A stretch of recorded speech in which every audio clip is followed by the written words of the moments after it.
En Encuentro con la Caja recibimos al doctor Eduardo Sage. Hola Eduardo, ¿cómo te va? Hola Pablo, ¿cómo estás? Bien, muy bien. ¿Por dónde andás? En Tres Arroyos, Tres Arroyos. ¿Y vos sos de ahí? yo vivo acá, sí, vivo Ah, acá ya hace bastante tiempo. No soy oriundo de esta zona, pero sí, ya vivo acá casi 30 años. ¿Dónde naciste? Yo nací en San Juan, provincia en la capital de San Juan, hice la primaria y la secundaria en la capital federal y hice la universidad en La Plata. Ah, de la universidad, de la gloriosa Universidad Nacional de La De Plata. la... Exactamente. Los espectadores que son de otras universidades no les va a caer agradable este segmento, pero nos permitimos esa licencia. Sí, maravilloso, toda la historia de esa facultad es realmente y muy, muy importante. Eduardo, así que San Juan, pero después me decís que en Capital la primaria y la secundaria. ¿En qué barrio de Capital? Entre Ciudadela y Liniers, ahí cerquita de la cancha de Vélez. ¿Y eso te significó ser fortinero? No, no, no, no, porque ya era de San Lorenzo tiempo atrás. ¿Y en qué momento pensaste, cuándo surge ese momento inicial de estudiar medicina? No, no, estudiar medicina de muy chico. Lo que pasó ahí, que cuando estábamos ya terminando un grupo, terminando la secundaria en Buenos Aires, en esa época, te estoy hablando 1970, 1971, el ingreso en la Facultad de Medicina de Buenos Aires era muy difícil. Ajá. Era un año de preingreso donde había muchísimos postulantes y un núcleo muy pequeño que aprobaba el ingreso, no sin elementos bastante controvertidos de quién aprobaba, por qué aprobaba, etcétera, etcétera. Estamos Ah, en la última etapa del gobierno de Lanusse. mirá vos. Eh, Así que un grupo de chicos de Buenos Aires que íbamos a estudiar medicina, Ujú. vimos la oportunidad de ir a estudiar a La Plata, porque en La Plata había un ingreso muy corto de enero y febrero que te permitía ya en marzo, luego de haber egresado de la secundaria, empezar la carrera. Así que un grupo bastante numeroso íbamos y veníamos con el tren al Claro, principio, hasta que después, ya cuando ingresamos, algunos nos mudamos a La Plata. claro, te entiendo. Llegaban en el tren a La Plata, por ahí los que conocen la ciudad, bajarse en 1 y 44, ahí donde nace Y también, de 1:44, iban caminando. uno caminando por el bosque hasta la facultad. Excelente. Hacíamos el trabajo práctico, lo que tuviéramos que hacer, y volvíamos por el bosque, calle 1, hasta la estación de trenes, en 1:44. Qué lindos recuerdos, ¿no? Sí, muy lindo. La primera etapa fue muy linda, sobre todo yo ingresé en el 72, había comedor estudiantil, había una población latinoamericana muy, muy importante, peruanos, ecuatorianos, bolivianos. Era realmente una ciudad con una presencia juvenil, estudiantil muy grande, muy grande.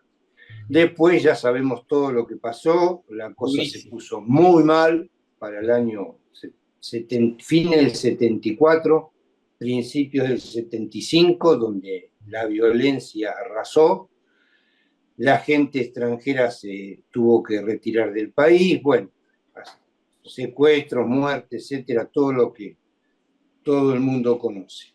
Se cerró el comedor, por lo cual una cantidad importante de estudiantes de bajos recursos tuvieron que suspender la carrera o por lo menos postergarla mucho tiempo.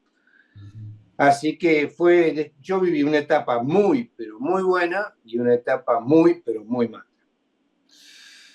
Eh, Te pregunto, vos sos, tu especialidad es neurología. Mi especialidad en neurología clínica. Cuando yo me recibo, voy a Melchor Romero para empezar a aprender neurología. Más tarde se crea la residencia. Yo en Melchor Romero trabajé 11 años, Ah, eh, 11 años haciendo neurología clínica, por supuesto, ayudante de cátedra, etc. y Y luego ya me retiré de La Plata. perdóname, y neurología, se me ocurre que no sería de las más solicitadas. ¿Cómo fue que surgió esa orientación? No, neurología era una especialidad que buscaban pocos colegas. Había una residencia en el San Martín y por ese momento no existía nada más. Pero bueno, yo siempre tuve interés por el estudio del sistema nervioso, así que me resultó bastante natural la elección. Y lo de Romero surgió porque precisamente ahí había un grupo de gente trabajando especialmente en neuropsiquiatría, gente muy, muy preparada, que me gustó mucho la idea de ir a formarme ahí. Te pregunto de lo que fue el recorrido hasta la elección de la especialidad. ¿Tenés algún momento que surja así en tu memoria como un hito, alguna cursada, alguna materia, algún docente que te haya marcado? No, nosotros, por supuesto, nosotros cursábamos en ese momento la parte de psiquiatría, la materia de psiquiatría la cursábamos en Romero. Ujú. Lo que a mí me había impresionado mucho, la vida de los pacientes dentro de eso que era prácticamente una ciudad, porque Y Melchor Romero llegó a tener más de 2000 internos. O sea, era realmente lo que se conoce como el manicomio clásico, ¿no? De claro, pacientes abandonados, pacientes crónicos, pacientes dementes. Era realmente uno leía los libros europeos muy anteriores al ujú, siglo XX y eran muy, muy parecidos a lo que uno podía ver en ese momento en Romero, ¿no? Qué sé yo, están todas las descripciones clásicas de lo que fue el origen de la Salpêtrière en París, y era Romero. claro. Unos siglos después, pero era Romero. ¿Y cómo, cuando viene, no sé si corregime si me equivoco, pero cuando viene Rotelli con la idea de la desmanicomialización en Italia y todo, ¿cómo impacta eso en el ámbito de la salud mental? Y impacta en un principio muy poco, porque lo de Italia en la década del 80, sobre todo las experiencias de Trieste, Ujú, estuvieron dadas en un contexto económico importante, donde los internos formaban cooperativas laborales, donde la externación se podía realizar con ciertos marcos de seguridad por invirtiendo bastante dinero. Es decir, todos recordamos esas películas documentales donde los enfermeros llevaban a los pacientes a lo mejor a 1000 kilómetros de distancia en Italia para hacerlos reencontrar con su familia. sí, Esa sí, estructura, esa infraestructura que fue la base de todo el proceso de democratización de la enfermedad mental en Italia, no estaba en nuestro país. El paciente era abandonado, el paciente no tenía recursos, no tenía dónde ir a vivir, si salía del hospital de crónicos, o sea, los recursos eran muy, muy limitados. Y vos sabés bien cómo es esto. A medida que pasan los días, las semanas, los meses y los años, el vínculo con los familiares se va destruyendo, claro. el vínculo con el trabajo ya se desconoce y el paciente no tiene ni recursos económicos ni recursos vitales para volver a ocupar un lugar en la sociedad. Claro, Hace falta, hace falta sostener una política de externación en mucho tiempo y con mucho recurso económico. claro, para. Que Ujú. que en ese momento no existía, así que el paciente, una buena parte de los pacientes que ingresaban a Romero, ingresaban lamentablemente para quedarse. Una cosa que yo pensé que no la iba a ver durante toda mi vida fue esta decisión del Ministerio de Salud de la provincia de Buenos Aires de cerrar la internación en lugares llamados especializados, que eran estos mega manicomios, Sí, y sí. pasar a atender al paciente en un hospital general. Eso es un avance sideral para la atención del enfermo mental. Y Eduardo, desde el campo de la neurología, ¿es común tener una visión tan profunda como la que vos estás dando de la salud mental en general? ¿O se dedica más a la cuestión clínica específica de atención de un neurólogo?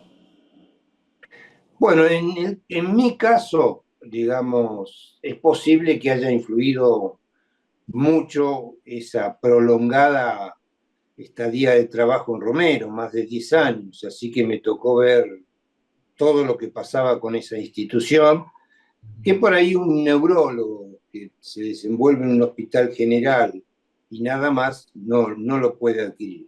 De igual manera, digamos, la experiencia de la atención médica del paciente psiquiátrico con el cual convivíamos todos los días. Tener presente que la neurología y la psiquiatría se divorcian recién a fines del siglo XIX, digamos, Claro. que se crean como dos especialidades separadas, independientes, etc. Te pregunto, y por ahí también comparto este comentario con nuestros espectadores. ¿Viste la película Si può fare? No, no la Bien. tengo presente. Bueno, no importa, pero viene al caso, por lo que vos dijiste, la experiencia de Trieste, una película muy, muy linda. Si puedo fare, la recomiendo, que habla de eso, precisamente, un grupo de internos que, coordinados por un médico con una visión que rompía con lo establecido para ese momento, genera una experiencia, y bueno, no voy a contar más para no spoilearla, pero resume esto de lo que acabamos de hablar. Así que también te la recomiendo. Si può fare. Bueno, bueno, Bien. interesante para verla.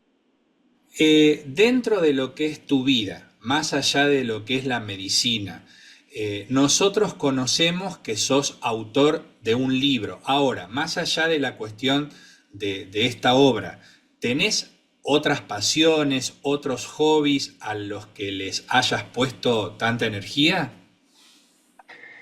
Mira, el que tenga oportunidad de leer el libro se va a Ujú. encontrar con que una buena parte del libro tiene historia del arte.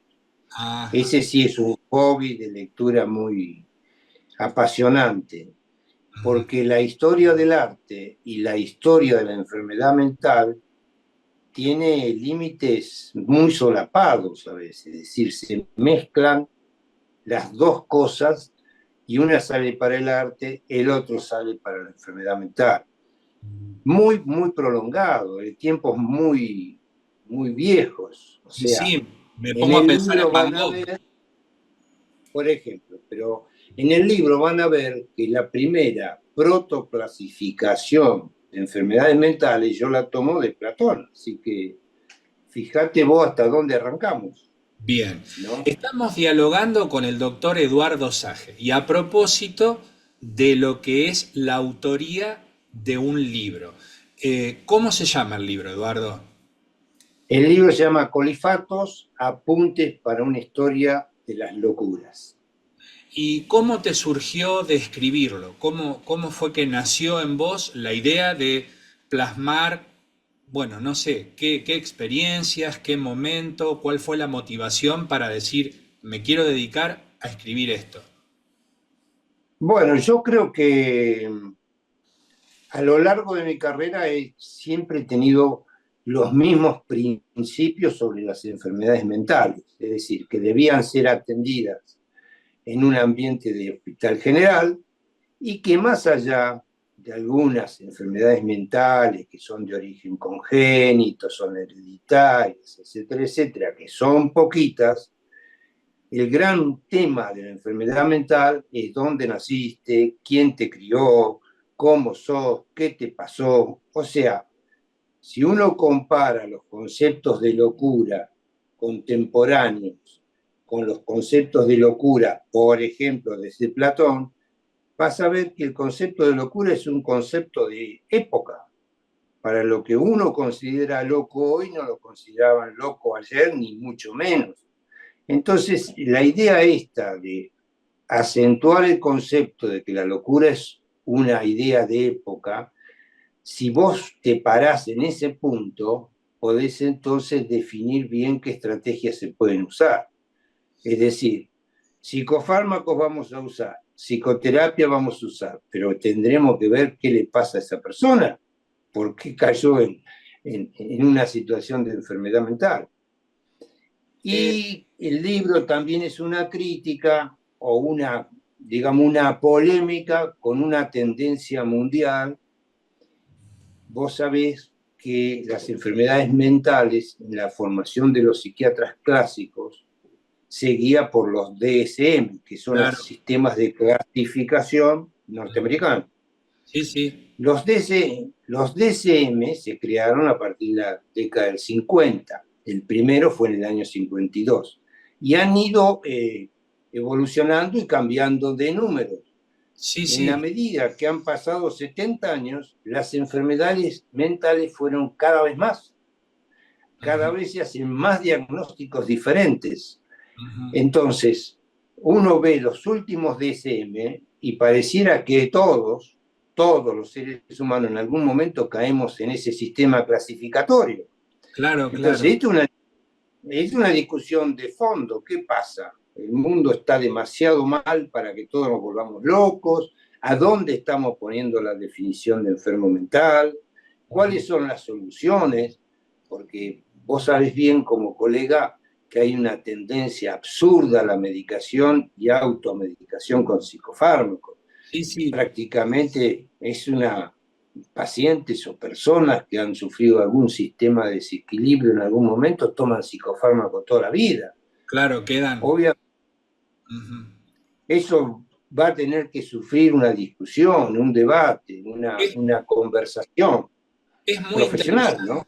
Sí, sí, es muy interesante lo que me planteas y me haces analizar en este mismo momento, por ejemplo, vos me hablás de que hay un contexto histórico-cultural que define la locura de manera específica, de acuerdo al momento, a la línea del tiempo en la que nos detenemos, ¿correcto? Así es, Entonces, correcto. yo me pongo a pensar, locura como patrón de anormalidad o de no respetar lo que la mayoría de la sociedad espera para un individuo.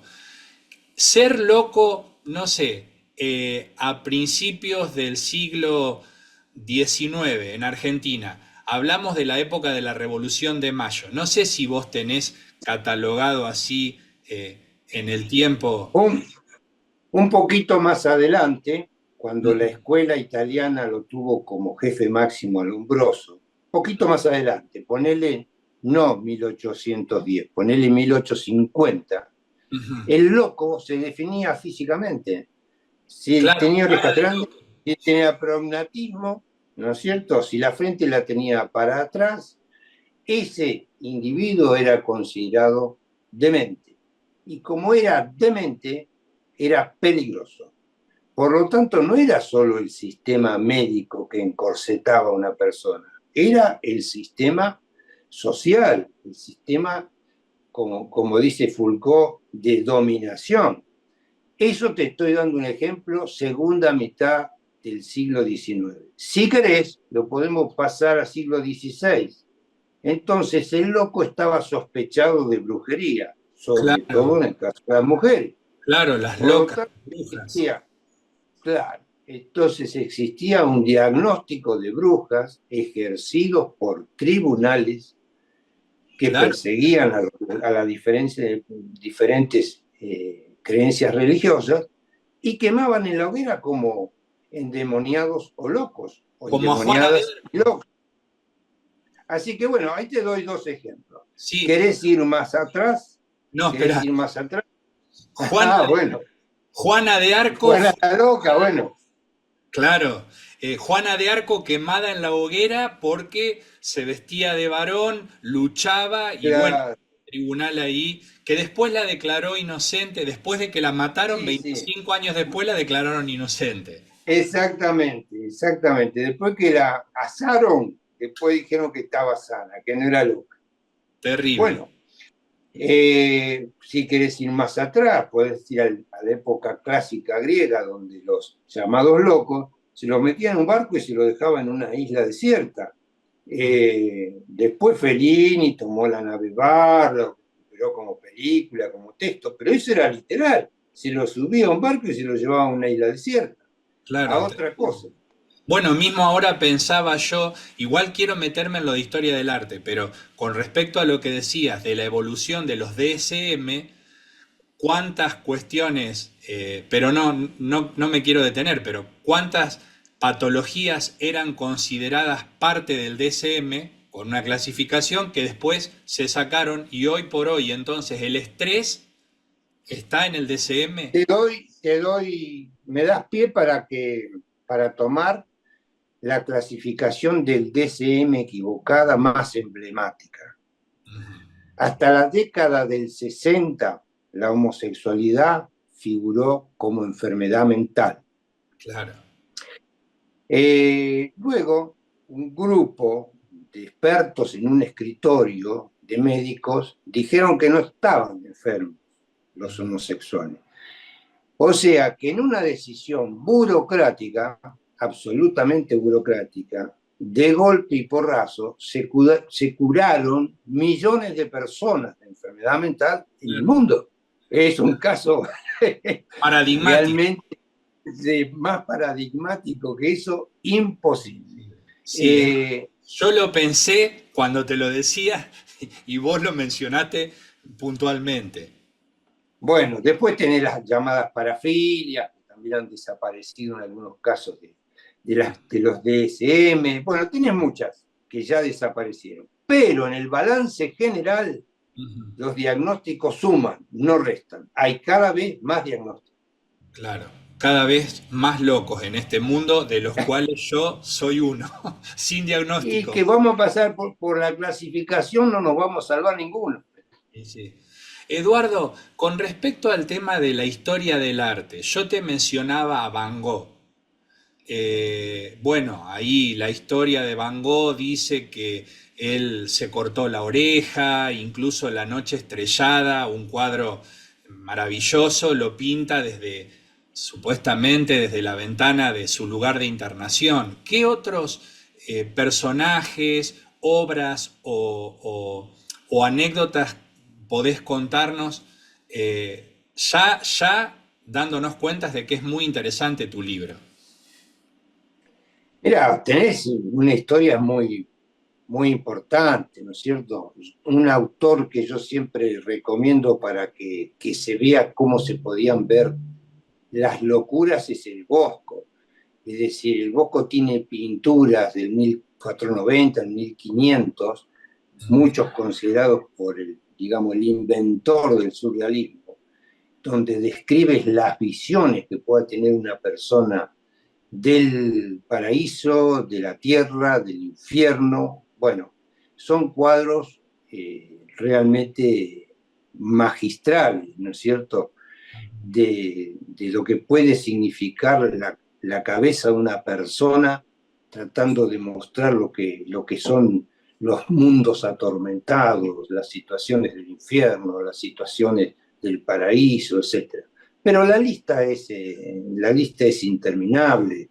Por supuesto que el libro no tiene ninguna pretensión de ser enciclopédico en No, esto. no. Solamente se vinculan determinadas enfermedades con algunos autores que eh, sufrieron enfermedades mentales, algunos de los cuales terminaron en la muerte, por supuesto.